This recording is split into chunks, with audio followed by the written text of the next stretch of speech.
Welcome back to the classroom, where you, me, and my trusty whiteboard go through medical issues, matters of the mind, body, heart, and spirit in an easy, relatable way that we can all understand and appreciate. So today's lecture is one that builds on my Sleeping Better lecture, where I talked about things that harm our sleep and things that help our sleep.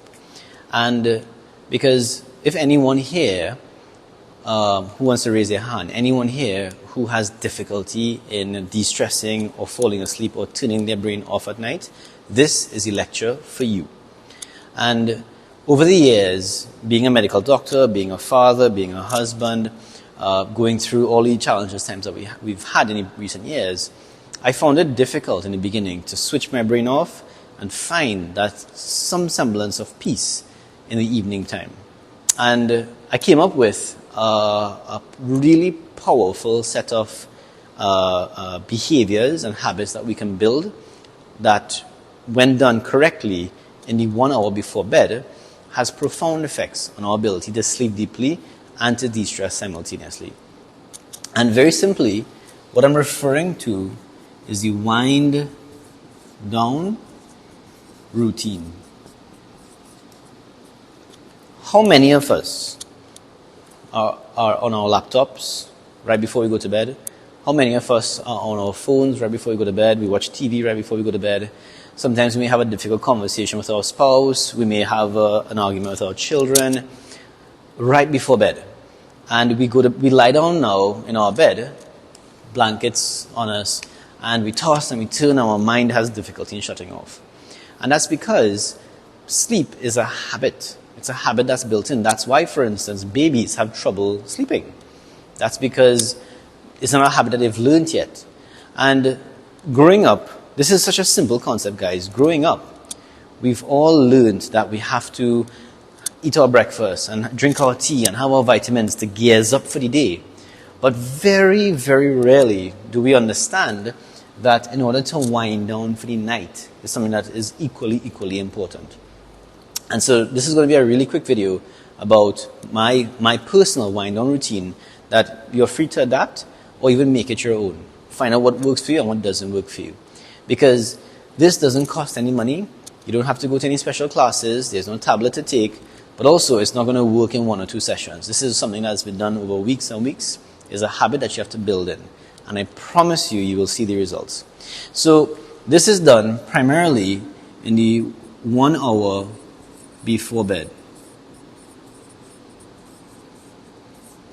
And so the first thing that we have to do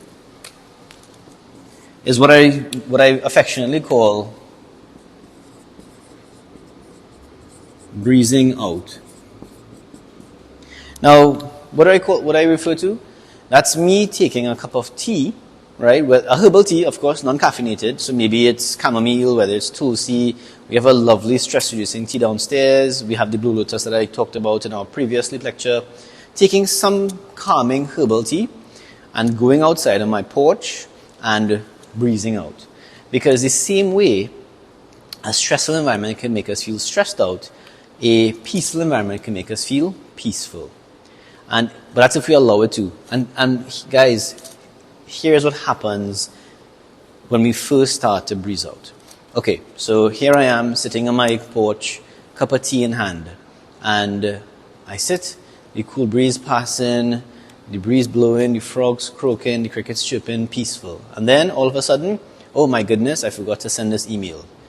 At that point, very slowly and deliberately, take a sip of tea, bring yourself back into the present. And here we are again. Oh my goodness, I forgot to call this one. I forgot to do this. Oh my God. Take a sip of tea whenever those intrusive thought comes and bring yourself back into the moment. The reason is that our brain, in that quietness, in that quiet space that we created, our brain suddenly goes into overdrive because we are so stimulated throughout the day. But here we are, over a period of a couple of weeks, training our brain to bookend the day. The day is done. It's over with. I have toiled and labored as much as I can. I am now finished, finito, done, the end. I'm no longer on the clock. And by taking a small sip of that tea and bringing yourself back into the present, you're training your brain to do that. It might feel like you're wrestling with your mind for the first couple of days or weeks, but I promise you, if you stick with it, eventually the intrusive thoughts become less and less and less. And so that's the first step. And that takes 10, 15 minutes, if so much, right? The second step now is you come inside and you do some light stretching. The stretching is really because the vast majority of us spend our day sitting in the office or sitting in the car. We spend 2 or 3 hours in traffic. And so doing some light stretching helps to release that tension in our lower backs, our legs, our shoulders, all of these things. And sometimes there are patients who come to me and say, Doc, when I wake up in the morning, I'm in more pain than when I started off. Why? Because when we're sleeping, we're so tense. Right? We have people who grind their teeth at night because they are so stressed out that it manifests that they grind their teeth while they're asleep. Stretching out the muscles is really, really, really important. If, for instance, you're feeling, there's feelings of being extra tense, there's a lovely YouTube channel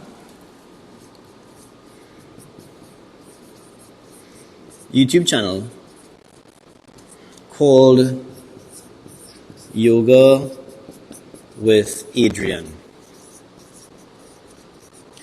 She has a massive following on YouTube for the simple fact that she is this quirky little girl who does a fantastic job of making yoga approachable. And what I like about it, the way her videos are catalogued, you can put in YouTube channel, in YouTube search bar, Yoga with Adriene, sleep. Yoga with Adriene, stress. Yoga with Adriene, anxiety. Yoga with Adriene, lower back pain, middle back pain, whatever it may be, sadness. And you'll get now videos from her extensive catalog and library dedicated towards that other word that you added there. And so doing a yoga video, like a 20-minute video, in place of stretching, could be very helpful as well. Now I know it's looking at the screen, so perhaps you can throw in some blue light blocking glasses, or even you might just use your phone from a little far away off, so there's not too much blue light entering your eyes, that sort of thing. And again, 10 minutes, 20 minutes or 10 minutes, that sort of thing. Because again, we're not rushing. We're taking our time. The day is finished. There's nowhere to go, nothing else to do.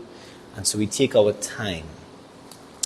After this is finished, what I usually recommend is taking an indulgently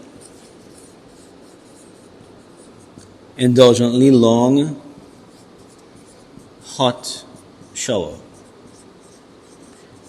Now, obviously during dry season, if the reservoirs are low, we can shorten the length, but we can shorten on this one. We can shorten the length of time, right? Because we have to be responsible with the water wastage, of course. But within reason, taking a hot shower before bed actually is very helpful. There's scientific evidence to suggest that the hot shower, as it warms us up, our blood vessels dilate, it gets nice and big, and we start to radiate heat, which drops our core temperature down. And remember, I think I may have said it in my sleep lecture, for good sleep, we must have a lower core temperature.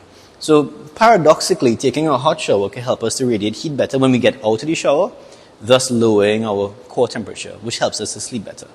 But more importantly, this long hot shower here,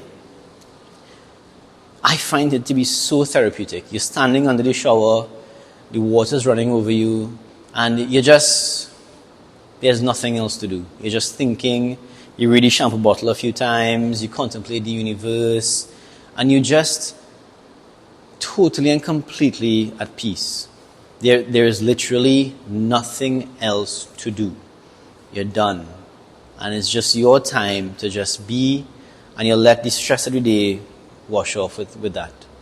And it's something to me that is so therapeutic because, again, from the time our eyes are open in the morning, it's rush, rush, rush, rush. And now, even here with this routine, it's coming now to an end. And this here really, really helps with that, because we might have this almost reflex action. Okay, I need to soap up quickly. Like our morning shower, for instance, it tends to be a bit quicker because we have to work to get to. But there's nothing else to get to. So allow yourself that time. And obviously within reason, of course. And then finally, bedtime. Now, there's a couple of caveats with this. I look at my bed as a sacred space. My bed has no phone, no laptop, no books. My bedroom has no TV. My bedroom is a sacred space. It's a space of rest, of healing. It is a place I could go to when the world is very chaotic. When my home is chaotic, my bedroom is my space for that. Before I go to bed, my wife and I may chat a little bit before just to connect throughout the day if we haven't gotten a chance to do so. There are days like that. But once I go horizontal on that bed after doing everything, I pull that blanket, I am out. I am out. Because again, we are creatures of habit. And if we associate our bed with the laptop sending emails, with a book stimulating our mind, with the phone entertaining ourselves, then we will not associate the bed with sleeping. And so make sure, and the only time that you lie down and pull that blanket is when to sleep, so that we will train our mind to be able to go to sleep. Because that bed is a sacred space, of course. And so, if, however, we're having trouble, there's a contingency plan. So if you pull the blanket and you're relatively new into this routine and you're still having some trouble, again, another YouTube channel called The Honest Guys. The Honest Guys do high quality guided meditation. And so again, you type their name into the YouTube search bar and you type in sleep. You type in stress, anxiety, worry, wind down, whatever it is that you're feeling for in that moment. And this YouTube channels is free, it's good. These two, I use them myself, so I can vouch for them. And for them, you plop some headphones into your ear, you turn your phone face down, and you let them walk you through that guided meditation. And then as you are now more relaxed, you're in a better place, you turn your headphones off, you pull out a blanket, and you drift off to sleep. Now again, this here is my wind down routine, the gist of it, and this is what works for me. Something may work for you, something may not. You can add, you can take away, whatever you feel like, make it your own. This is just my template, my scaffolding that you could use. You can add stuff, you can take stuff away, you can rearrange it, whatever works for you. And again, because we are building habits, and most of us not accustomed winding down, we're only accustomed gazing up in the morning, this will take some time. Give it the respect it deserves and commit to doing at least 2 months of this before we look for any sort of results. I promise you, you will start to sleep better. And in addition, this is a fantastic, fantastic de-stressor. These are a couple of my coping mechanisms. And we'll talk about coping mechanisms in another lecture, but these are some of my main coping mechanisms. And the reason why I like to utilize my coping mechanisms at night is because by de-stressing, it allows us to sleep. By winding down or de-stressing, it allows us to sleep, because sleep is one of the few things we can't brute force. We can't wrestle our way into sleep. We have to surrender to it. We have to let go. And if we have stuff on our mind, we may fall asleep, but we may grind our teeth. We may toss and turn. We may not sleep deeply. And so it's important that we de-stress before we go to bed. So this is my wind down routine. This is something that will help you to sleep. It's something that has helped me and many, many of my patients to sleep better at night. It's a simple concept that somehow escapes all of us, the ability to wind down. Because we're all accustomed gazing up, but not many of us wind down in the night. So my hope is that you will take this on. There is no cost, there is no hurdle to doing this. And my hope is that we will all start to sleep better and de-stress. So Any questions or any concerns, you can leave them in the comments. And if there's anything that you'd like me to talk about, leave it in the comments as well. Until the next time, catch you in the next classroom.